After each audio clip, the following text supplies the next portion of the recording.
remember him back to his solar, but no. Lonely, I'd been cast out and left for dead when Sid found me. There's not a day goes by I don't count my blessings. Once Titan turned up. Change of the tune. Background music played in the hideaway can be changed by accessing the Orchestrion. Track list is expanded using Orchestrion roles acquired from main scenario quests, shops, or treasure coffers. What is this?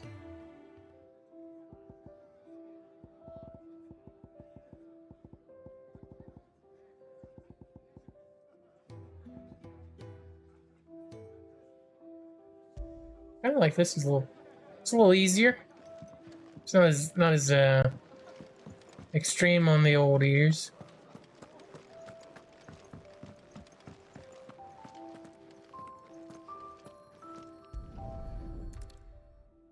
Hey man, brought you food. Get out of that book. Well. There's so much more to farming than just seeds and soil. Facts. A lot of work. Your food. Just a moment. I need to finish this. Your food will get cold. You gotta eat it while it's hot, man. I am, but maybe if I can master this. Take it from All right, but a fatty. Eat it before it gets cold. Of course. Thank you. That's the last one. I'd better let Kenneth know. Yours is not a familiar Ooh, face. I like your beard braids. Are you new to the hideaway, perchance? You could say that. Well then, allow me to welcome you. I am Harpocrates II Hyperboreus. Damn, that's a name. Quite a mouthful, I know. Which is why everyone here has taken to calling me simply Tomes. On account of the company I keep. And what varied company. I'm a collector, you see. Not of bijou and baubles, but of stories. The history and culture of these isles have ever been a source of endless fascination to me. But alas, my days of wandering the realm in search of new tales are far behind me. And so I've taken to sharing that which I've gathered with all who might listen. Perhaps you would care to listen. Let me ask about you first. When I was very young,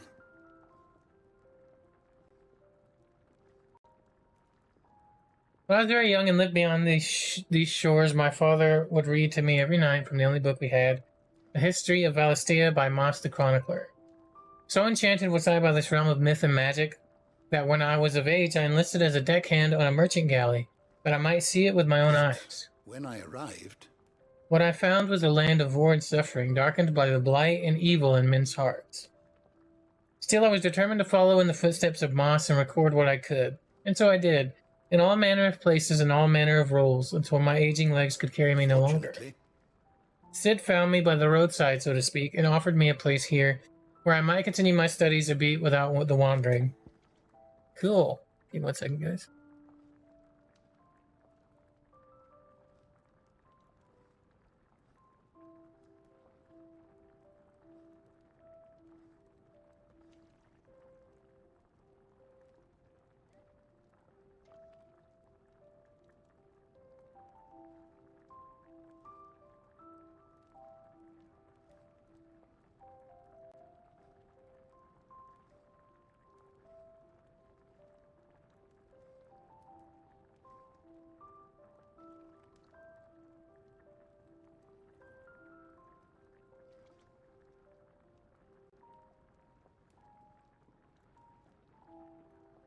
Okay. Sorry, guys. View the 1,000 Tomes. I have compiled some new entries, if you would like to see them. The 1,000 Tomes is a comprehensive compendium of Valistian lore covering everything from basic terms to important persons, geography, and history. New information is constantly added as Clive progresses through the story. Past active time lore entries can also be viewed here. Huzzah! I have a few new notes that might interest you. Clive tells Hippocrates of his adventures. Hippocrates updates the Tomes. You wish to study the tomes? Oh my lord. Relevant topics. Icon. Magical beings of godlike strength who dwell within human hosts known as dominants, only emerging when the dominant primes. History records 8 icons in total, each with a unique elemental affinity. It is commonly held that 2 icons of the same element cannot coexist, but as none has ever witnessed all of these rare creatures to get together, the conjecture is yet to be proven. Priming. The act of a dominant transforming their living flesh into that of their icon. Dominants most often prime during times of war, using the immense strengths of their icons to turn the tides of battle. Though it is usually done deliberately, the dominant remaining in control of the icon even when primed on occasion... Wait. I had a moment where I had a brain fart. Dominants most often prime during times of war, using immense strength of their icons to turn the tides of battle. Though it is usually done deliberately, the dominant remaining in control of the icon, even when primed, on occasion, a dominant will lose control of their powers and see their icon run riot. You already read those two, I think, right? Did we read? Well, we did not read magic. The art of channeling aether to make one's imagination manifest. This can take the aspect of one of the 8 elements: fire, water, wind, earth, ice, thunder, light, and dark. Or, more rarely, be aspected. While bears and dominants can cast spells at will, others require a crystal to do so. Magic is a part of everyday life for the people of Valistea, making it all but unlivable when they are deprived of its gift. Crystal. One of the most valuable materials known to mankind, thanks to its ability to channel ambient aether from the air, allowing those without an innate power to do so to cast magics. And as most Valisteans cannot live without magic, its supply and distribution is heavily regulated by governments across the Twins. A given shard can only channel a certain amount of aether before it shatters, so the need for new crystals is insistent. The Mother Crystals. Enormous glassy mountains, 5 of which tower over the lands of Valistea, they are the source of all the crystals that people of the Twins rely on in everyday lives. Not only that, but the lands surrounding them are rich with aether, making the magics the crystals cast even more potent. For these reasons, great nations have sprung up around each Mother Crystal and have long warred with each other for possession of their blessings. Also, guys, we might spend a lot of time in here as I kind of read through some of this stuff, so I hope you like lore, because I do. Municipal shards. Large shards of crystals that are entrusted to towns and cities across Valistea in order to serve the populace. Where these shards rationed out to individuals might suffice to fill a cup or light an oven. Municipal shards fill wells, fire forges, and light the streets of the great cities of the Twins. Crystal rations. Shards of crystal small enough to be held in the hand, which allows those who are not born bears to cast magics. The nations of the Twins see such shards mined from mother crystals and distributed to the populace, so that every man and woman of good character, bears, criminals, and other undesirables not included, might enjoy the gift of magic. It is common for people to keep them about their persons in a protective case. Did we read about aether? I guess we did. Aether. The life force of the land and source of all magic. The amount of aether a spell consumes depends on its strength, with those manifesting more potent forces over a wider area coming at greater cost. Larger crystals can channel more aether than smaller ones, and thus can be used to cast more powerful magics. One might use a small ration shard to grill a fish, or require a large municipal crystal to fire a blacksmith's forge. Cool. The Battle of Nysa. The Battle of Nysa was a short yet bloody clash between the Iron Republic and the Republic of Dalmatia in the year 873. The Dalmatians, hoping to force an end to their long-running conflict with the Ironblood, had convened a council at Zernitra stronghold and entreated their well-under allies to aid them in their cause.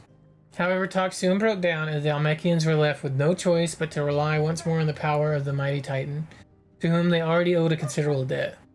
Thus was the stage set for a showdown between Titan and Shiva, the Ironblood's own icon, in which losses on both sides were too many to count.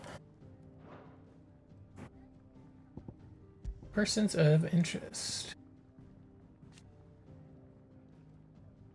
Clive Rothfeld, an Imperial bearer turned deserter after refusing to slay the dominant of Shiva, choosing instead to turn his blade on his own sergeant.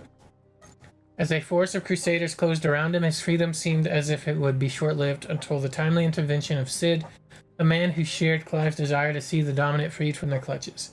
Together they escaped to Cid's hideaway.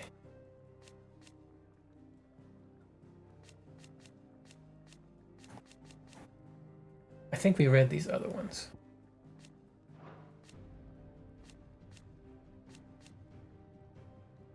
Jeffrey Rossfield, this will be the after the fall of Phoenix Gate. Second son of Archduke of Rosaria and heir to the ducal throne upon the night of the imperial invasion of Phoenix Gate. The shock of seeing his father slain before his disbelieving eyes led him to losing control of his icon and setting the castle alight. From the flames rose a second icon of fire whose murderous rampage laid both the castle and the Phoenix low.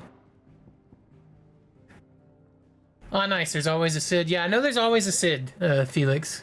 I know that much about Final Fantasy. There must always be a Cid. Torgal. Clive's faithful friend. The two were separated on the night of the tragedy at Phoenix Gate, yet reunited 13 years later in the depths of the Nysa Defile. In the intervening years, Torgal not only grew into a fine hound, but met with Cid, who trained him to work as a hunting dog. After meeting with Clive again, Torgal gladly returns to the service of his former master. Ambrosia.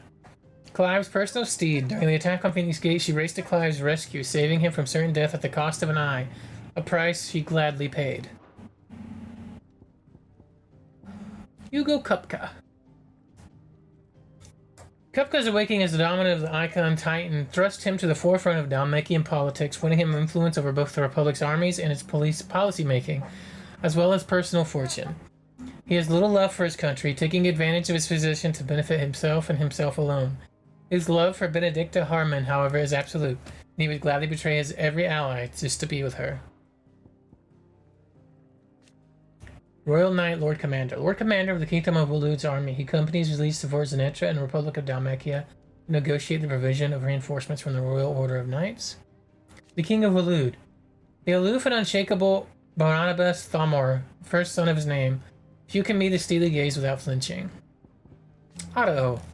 Chief Steward of Cid's Hideaway. Also, if there's something any of you guys in chat want me to read that maybe we hadn't read or you weren't here for, let me know and I'll read it again. It's not a big deal. Chief Steward of Cid's Hideaway, he manages the day-to-day running of their operation in his friend's stead. Cid often being taken far and away by his bear liberating activities. Even when Cid is at home, he prefers to leave such busy work to Otto, much to the hard-pressed pursuers' indignation. This game is going to expand my vocabulary, I feel.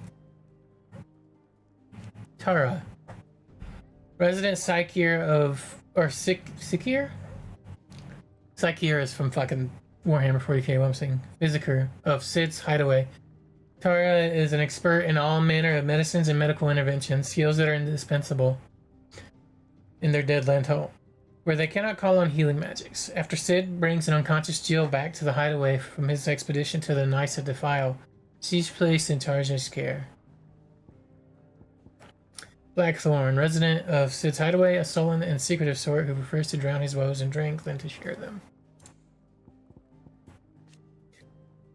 Hippocrates II, Hyborius. The Hideaway's resident historian whose love for books has earned him the nickname Tomes.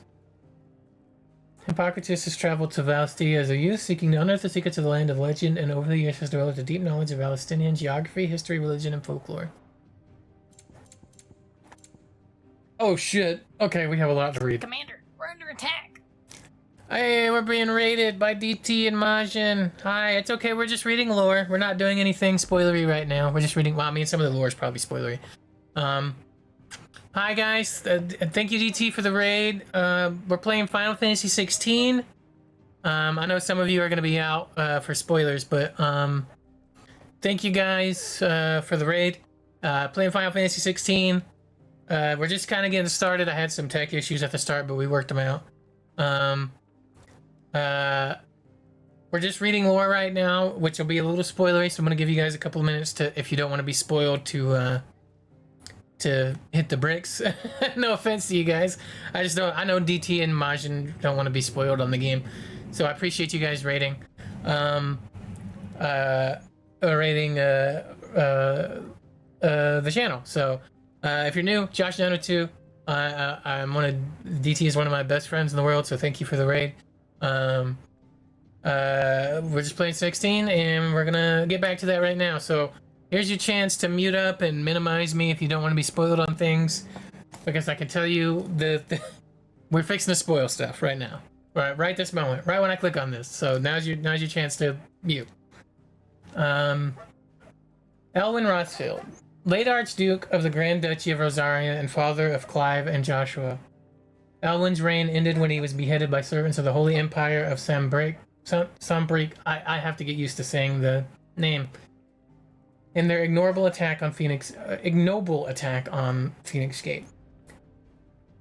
Known not only for his inspiring leadership and skill with the blade, but his disapproval of the mistreatment of bearers, his legacy lives on in all those who oppose imperial rule and what remains of Rosaria. Annabella Rothschild, and Duchess of Rosaria, wife of Archduke Elwyn, and mother to Clive and Joshua, it was ever her purpose in life to preserve her phoenix-bearing bloodline, for which reason she betrayed her husband, that she might enter in league with a force she judged the mightier, the Holy Empire of Sambric. It was Annabella's treachery that led to the disaster at Phoenix Gate. Rodney Murdoch, did he die? Like, the demo kind of left it a little,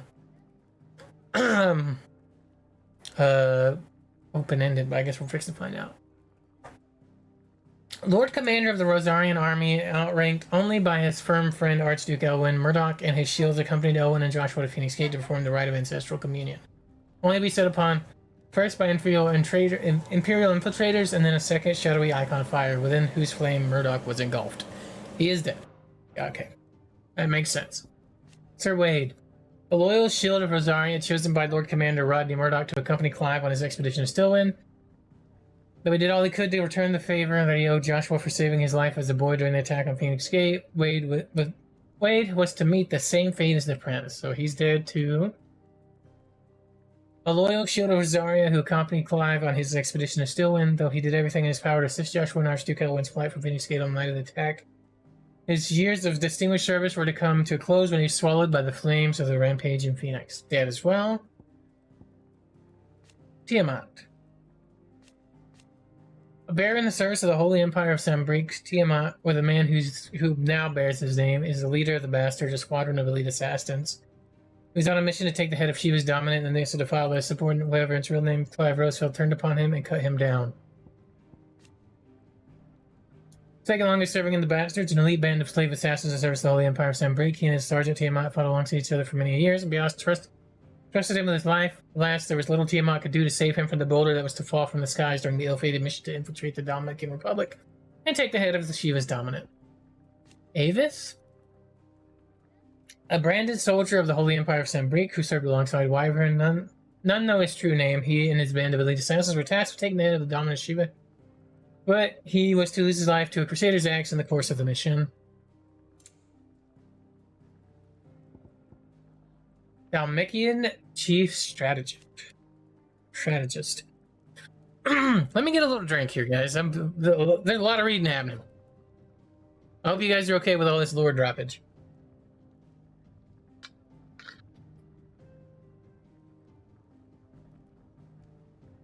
Chief Strategist and former Field Marshal of the Dalmatian Republic. While there was a time he took personal command of his troops, Hugo Kupka's rise to prominence led to his being recalled from the battlefield by reason of his advancing age, for which he bears the vainglorious dominant a deep-seated grudge. The Republican Prime Minister. Leader of the Dalmatian Parliament and eldest and most experienced of its members, those elected by the states of the Republic, plus the dominant of Titan, who serves as official advisor. Alas, Hugo Kupka does not take kindly to his advice being ignored. Girl? Second in command of Waloed's Royal Intelligence, serving under Benedicta Harma, with whom he shares a deep bond of trust. Moss the Chronicler. Far fabled scholar of Palestinian history and legend.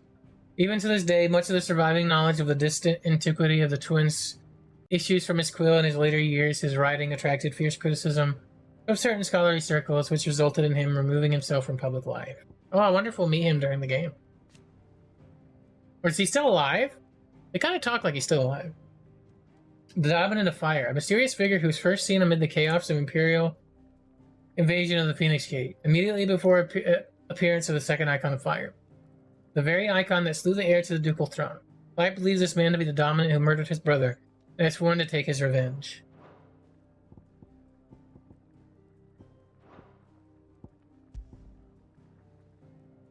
Ooh. I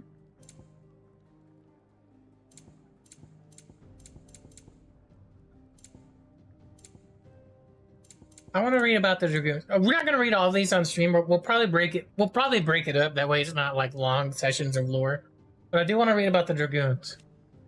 Dragoon, a lance-wielding knight of the Holy Empire of St. Breed, the Dragoons are trained in a unique acrobatic fighting style modeled after the movements of dragons, which is characterized by sudden thrusts and disoriented leaps and dives. Gregorian scripture holds the creatures to be divine, a gift from the goddess herself, and so too are their namesakes, revered by the populace. Anything else in here we need to... Let's read the Knight of Flames, because that's kind of like the big one, right? An Imperial attack on the Rosarian forces stationed at Phoenix Gate, made under the cover of night in the year XVI. Archduke Elwyn Rosfield was killed in the fighting, as were his two sons, though the bodies of the latter were never recovered, having thought to have been wholly consumed by hellfire. The attack was widely rumored to have been facilitated by the treacherous Duchess Annabella, although official explanations remain. Attempted to shift the blame onto the Phoenix, having run inexplicably rampant. And let's read the Ducal Army. The loyal soldiery of the Duchy of Rosario. They serve under the standing army lord commander, whose task is to enact the will of the sovereign, the Archduke. Those who show sufficient aptitude or who are blessed with sufficient nobility of birth are made shields, personal retainers to the Archduke himself. Okay.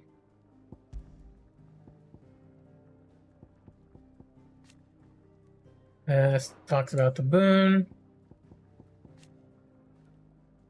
Oh, there's another one. The mark applied to the cheeks of bears across Palestine, identifying them as something other than human. Newborn babes are checked at birth. Those who are found to be bears being branded and taken into the custody of the state. Rarely bears evade this test, either because of their parents hide them, the testers are lax in their duty, or their powers do not awaken until later, yet most do not remain unbranded for long.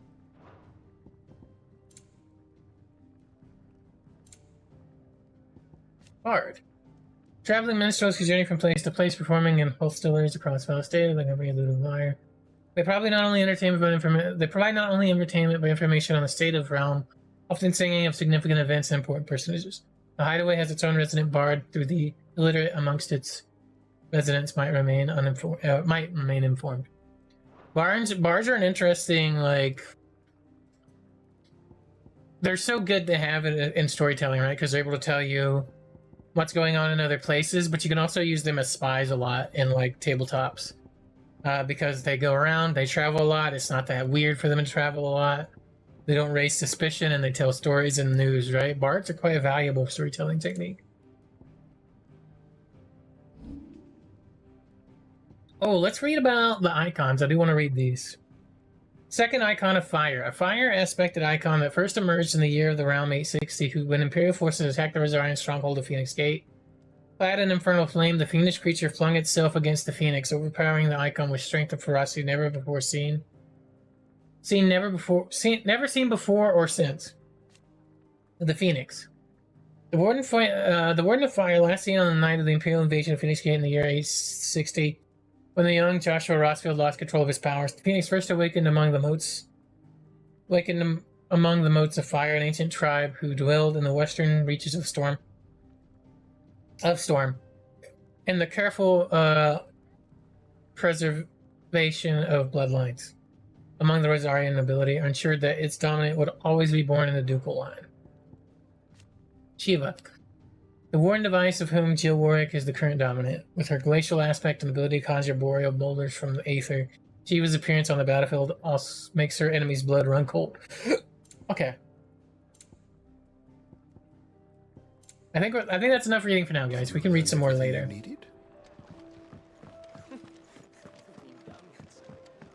Thank you guys for indulging me in some of the lore. I love lore. As a dungeon master and tabletop person. They were bearers. All three of them. I love Slaves them. waiting upon their master's pleasure, but men waiting to be fed like equals. Indeed, equality is the very cornerstone upon which our little community is founded. Beyond these walls, we are scorned as slaves, speaking only when spoken to, eating only what scraps our masters deign to give us. The first hot meal here is the first many will have known. In the hideaway, we are free, truly free to speak as we please, when we please, and to eat what and when we desire. More than reason enough to trust in Sid's vision, wouldn't you say? Now, I promised you something for your trouble, did I not? The contents of my strongbox are yours to do with as you will. Lore! Thank you, Clive. Do come and visit me again, won't you? Sure, Kenneth. That's pretty cool. Quest complete. Food for thought. Give us that money. Oh, thanks.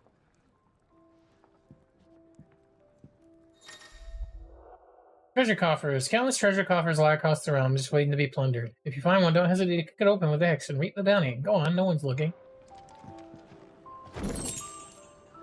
Badge of metal.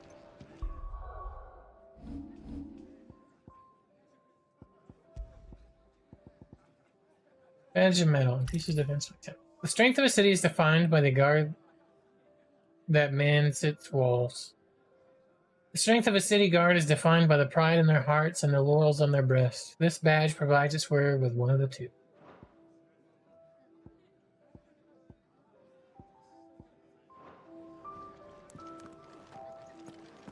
Do you think we should go and help?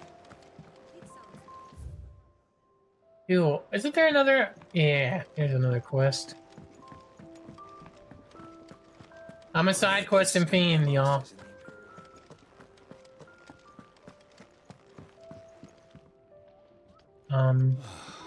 This whole place is falling apart. Damn it. We'll be needing more wood.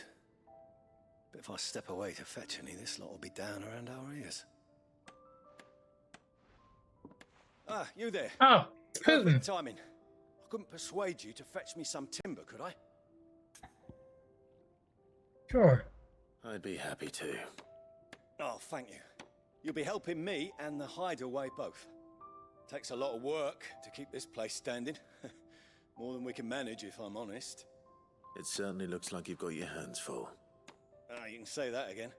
The Fallen knew their craft, make no mistake, but not even their handiwork lasts forever. That's why the walls need shoring up. Can't have the vegetable patch crushed before our first harvest now, can we? No, I suppose not. All right, where can I find this wood? Ask over at the White Ads. They'll point you in the right direction. Thanks again. I really appreciate the help. Oh yeah.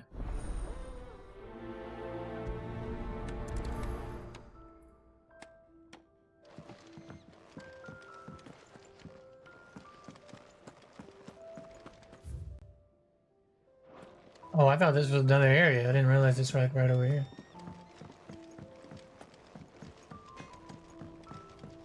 Hello. I need some wood, please. Excuse me. The man working over by the garden sent me to fetch some wood. Ah, that'll be Geoffrey, master carpenter. Luck would have it, we've just finished cutting the timber he's after. You take as much as you need from the stack. Thank you. No, not at all. We appreciate the assistance.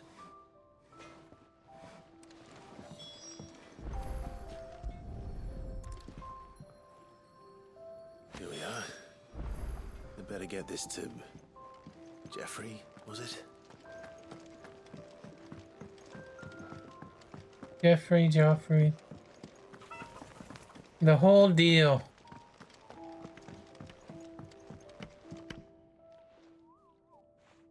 Oh, you're back. Hope fetching that wood wasn't too much trouble.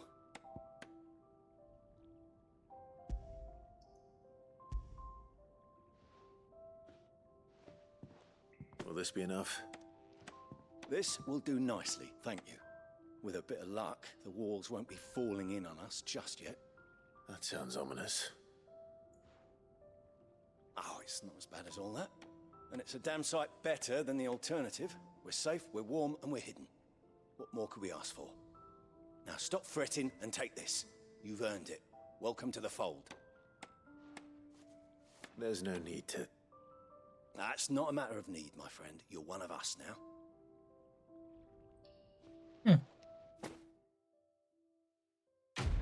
Quest complete. Make do and mend. Meteorite and gill bug. Contrary to popular belief, the small insect does not get its name from its appearance, but rather the fact that it's highly sought after by physicers for use in the brewing of medicines. In summer, when beetles are most numerous, children across the realm will spend nigh every waking hour to collecting specimens in readiness to exchange them for a handful of coppers. As children have tiny hands, however, this amounts to fewer than one might expect. Thank you, sir. This should be enough to shore things up for a little while yet.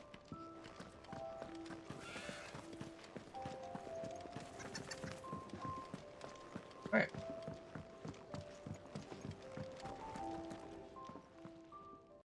I need supplies for my journey to Lost Wing. Otto said you could provide them. What's that? Does the newcomer think it proper to make demands of a poor old matron before even introducing himself? It's Clive. Well, Clive, I hear that dog is yours. Since he followed Sid home one night, I've seen to it that his chin's rubbed and his belly fed. Though I suppose that's your job now.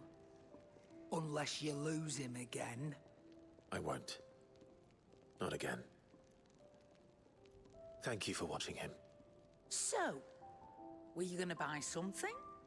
What? You didn't think I'd shower your lordship with my hard-won wares while you swagger about with a pocket full of gill? Life doesn't work that way, lad. Now, let's see some coin.